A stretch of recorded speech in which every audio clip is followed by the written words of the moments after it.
I'm Daniel, and this is the story of my home.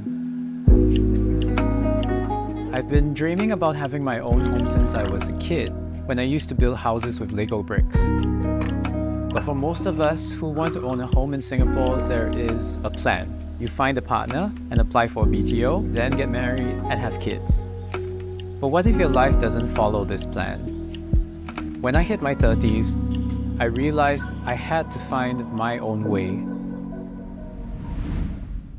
So I was 30 when I began seriously thinking about moving out and purchasing my own flat. And as a single person, I had to wait until I was 35.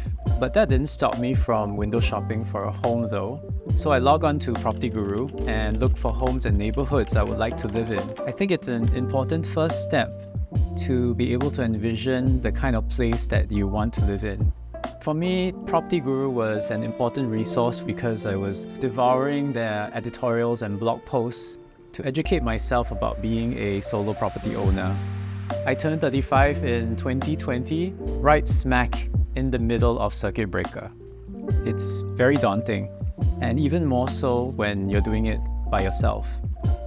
One tool that was key in my planning was PropertyGuru's mortgage calculator. With that tool, I had a much better idea of the budget for my property purchase, and I found I could actually afford a small private condominium unit. Unfortunately, that meant my shortlist became much longer. I finally purchased a 4-room resale flat in Bukit Panjang. I got the keys to my flat in early 2021 and jumped into renovations with my interior designer. My design brief to my interior designer was over 30 pages long. Basically, everything that was in my head, I try and put it down in this document. Most importantly, the mood board was there to help me communicate my vision of this house to my interior designer.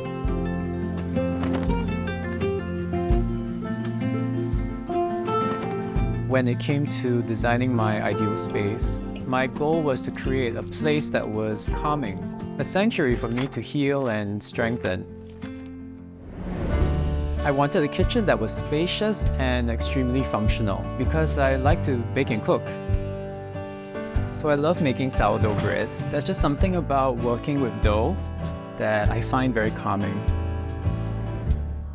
I think this whole journey of buying and renovating my first home has taught me that I have to make mental wellness a priority.